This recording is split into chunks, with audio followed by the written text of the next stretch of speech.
The most unique build I ever made. This build combines the new unique weapon Twisted Empyrean, mono stacking and Titan Ascendancy into an endgame monster. We are talking about here Pinnacle bosses per second, not damage per second. This build can one-shot any Pinnacle boss in the game. The clear is super satisfying, explosions and shatter sounds everywhere. This is my Twisted Empyrean monostacker Slam Titan. What's up guys, Pidget here. This build revolves around the new unique mace Twisted Empyrean that is got added to the game in 0.5. The most important part of this weapon. Attacks with this weapon have added core damage equal percentage of your maximum mana. This will add a huge amount of base core damage to your slam skills. We will starting scaling this one with various ways. Our maximum mana pool is very high, reaching more than 3.6k mana, and we can use another unique item in the build, Rative's Globe. You need the WoW version of this unique, and we aiming this much. Spells deals increased damage per 100 maximum mana, and spells deals increased damage per 100 maximum life. Normally this would not do anything for us. This is where the next unique item comes in, Crown of Ice unique helmet. All spell damages applies to our attacks as well. This is a very huge amount of multiplier.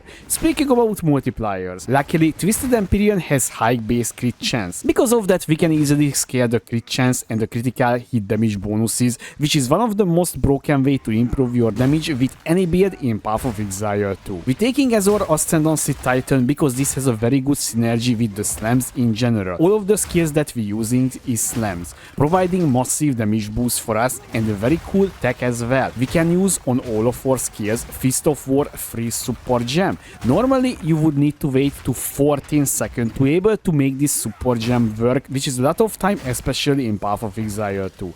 Titan will provide us Ancestral Improvement Ascendancy notable, which is making every second slam skill automatically get Ancestral boosted. This is 30% damage multiplier, but this support gem is doubles that, making this support gem 60% more damage multiplier. Let's start with the items because there is a lot of things to break down, because this build is using, as you can see, a lot of unique items in this build and all of them has own of its purpose. So let's start with the weapon. Once again, this is the new weapon that is got outdated in 0.5 and this line is the most important one, guys. This has a raw range as well, and also if you can get higher amount of maximum mana, because the more maximum mana you have, the more damage you will deal. Simple as that. And you need to socket inside your weapon Soul Core of Xantippe. This converts 40% of your requirements to intelligence because we're taking the giant's blood, otherwise we could not fit in this weapon. The next unique item is the Rative Globe. When you're purchasing this item you need to pay attention because you need to get the WoW version of this one. Spells deal increased damage per 100 maximum mana and spells deal increased damage per 100 maximum life. Very important, this two line needs to be here, and if you can get a 7% one, but this is just a very little damage increase. And the reason we're using this unique focus because of the Crown of Ice. So increase and reduction to spell damage is also applies to attacks. Basically this is gives us a lot, I mean a lot of extra damage. I think we're talking about like 300% damage multiplier on its own, so that's why we're using this one. And the next unique item is the Ascendancy. And guys, the reason we're using this, because this is providing us literally life, intelligence and dexterity at the same time, which is all of these attributes we need, and also that is helping us to literally just fit in the weapon as well, because as you can see here we need 291 strength, which is a lot already. So this is providing us a lot of attributes and also a lot of mana, a lot of HP. The anointing here on this one, the mystical rage. Every rage also grants 2% increased spell damage, and because we're using the eternal rage, we have always rage. As you can see here in my hideout as well, I have currently 47 maximum rage, so that is providing us a lot of spell damage as well, and the spell damage is providing us damage because of the Crown of Ice and the body armor. So we're using the Warrior Invictus with life regeneration per socket field, all elemental resistance and spirit. So Why we need life regeneration? Our ability is costing a lot of HP. As you can see here, 271. So when I'm using my Leap Slam, you can see my HP is regenerating back very quickly and easily as well. And the reason why we need to get life on this one, you will see why we need to get life cost on this ability. And the spirit is very important for this build because the Eternal Rage is costing 100 spirit. Otherwise we could not fit in the Herald of Ice, so that's why we need the spirit from this body armor. And basically with that one you can fit in the Herald of Ice, and basically this is your clear improvement as well. And the rest of the items is rares, guys. So very important, get maximum life and maximum mana. These two mod needs to be represented on every single piece of gear, no matter which piece of gear we're talking about. And also on your rings, I am suggesting to get life regeneration as well, because of our ability is costing a lot of HP, and this is helping mitigate the life loss. The passive tree looks like this, and you already noticing something. We not allocated that much point, right? Because we using the split personality.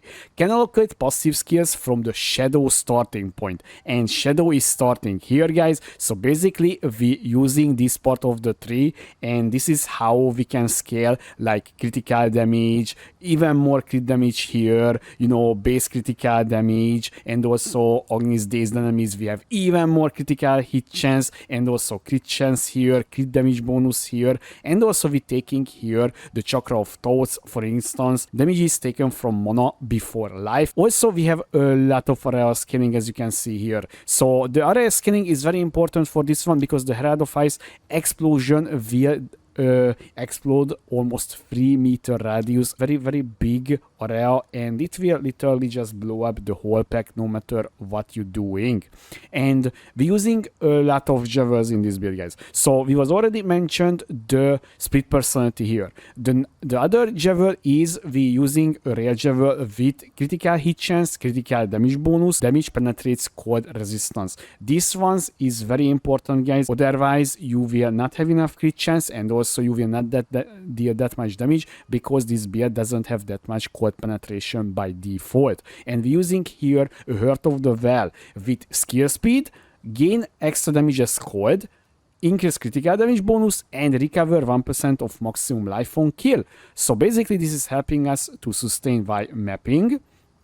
And also I'm using here Time Lost Emerald Javel with increased critical damage bonus to attacks, and also increased critical hit chance for attacks. And this is a best spot for this one, because we allocating the chakra of life, because that is providing us maximum life and a little bit life regeneration rate, so that is helping us mitigate once again the life cost. And up here we taking the Eldritch Battery, because we converting all of our energy shield to mana. So basically that's why we have that much maximum mana. And also we taking here even more spell damage, because we have a lot of mana. So this is providing us almost like 100-ish spell damage, which is kind of big if you ask me. And also we taking here percentage maximum mana here as well.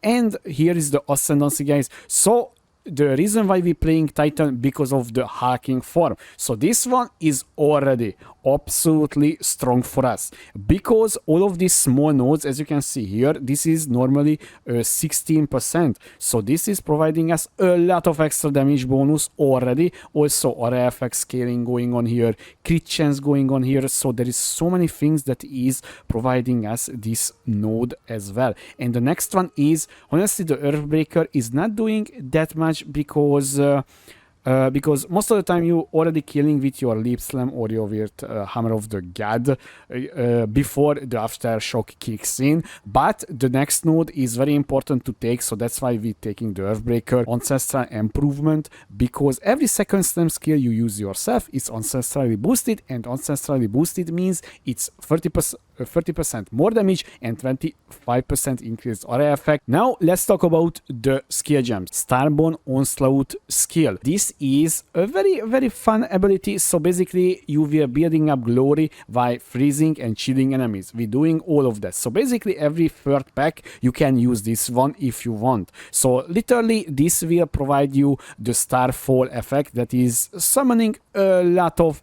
you know, like meteors from the sky, and it deals pretty damn high damage and also in a pretty large area. So I'm often using this one in rituals or in abyss encounters. And we're using here Cold Attunement, Fist of War 3, Pinpoint Critical, and Cold Penetration. The next ability is the Forged Hammer. So this ability is, I'm using this one sometimes when, you know, the monsters is not getting killed with my Leap Slam, which is happens very rarely, although I'm also using the Force Hammer Ognis, the temporal bubble, guys, because your Leap Slam we are getting slowed down very significantly, and it's just much easier to just hold down your button, because if you're holding down your button, automatically you recalling your hammer, and this is looks like you throwing your hammer, right? So like you basically tore, right? Using on this one as well Fist of War 3,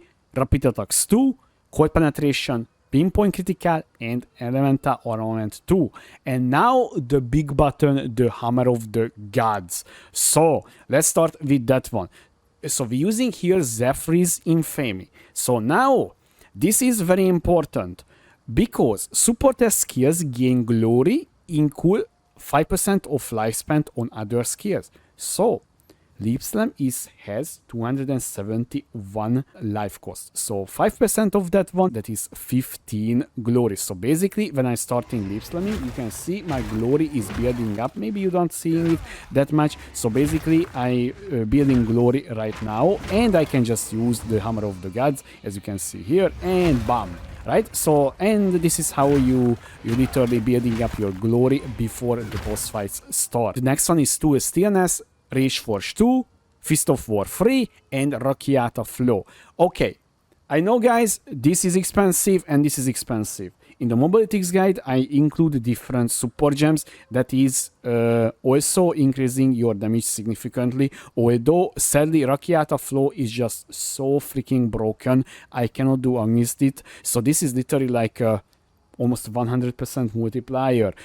Without this one, you still can one-tap majority of the Pinnacle bosses, but not Sashed, okay? Sashed has a little bit more HP, but like Arbiter or the new Arbiter has like 9 million-ish HP, you can easily one-tap with your Hammer of the Gods without Rocchiata Flow. So in the build guide, you will finding different support gems. On the Leap Slam, we using Close Combat, Autolu Bloodletting, Pinpoint Critical, Fist of War 3, and Ice Bite.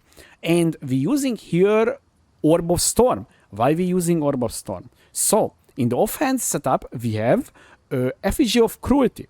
Critical hits with spells apply 3 stacks of critical weakness. Critical weakness increasing the base critical chance. So basically, we getting 10% base critical hit chance for our abilities, and that is very important for our Hammer of the God because that is literally reaching 100% critical hit chance. So basically, every single time we were hitting a massive amount of damage with the Hammer of the God. So that's why we're using that one. So we're using on this one Oberambiance to Pinpoint Critical and Unleash. And we're using Eternal Rage. I already mentioned this one. This is providing us the Rage. And we're using here Sniper's Mark with Charge Mark and Prolonged Duration. So basically, when you're consuming your Sniper's Mark, which is happening almost instantly when you're using your Orb of Storm, you will putting down the Charge Mark, and this will triggering a Showground, which is increasing the damage taken 20% already. So that is a huge multiplier as well. And for clear and also for single target as well, we're using Herald of Ice with Elemental Ornament 2, Cold Penetration, Magnifying Aura, Pinpoint Critical, and Deadly Herald. And basically, this is all of our gems. Now, guys, this is a very unique build. One of the most unique build that I ever created, because I never ever would imagined I were playing a monostacker Titan Slam build, especially after the 0.1 disaster from the slams. So I was very worrying about this build because, you know, slams, I'm not really preferring the slams. They slow and sluggish, and also it's kind of annoying to use because every single one has a lower attack speed, literally attack time and so on. But this whole build turned out a pretty damn good build, and honestly I had fun with this one.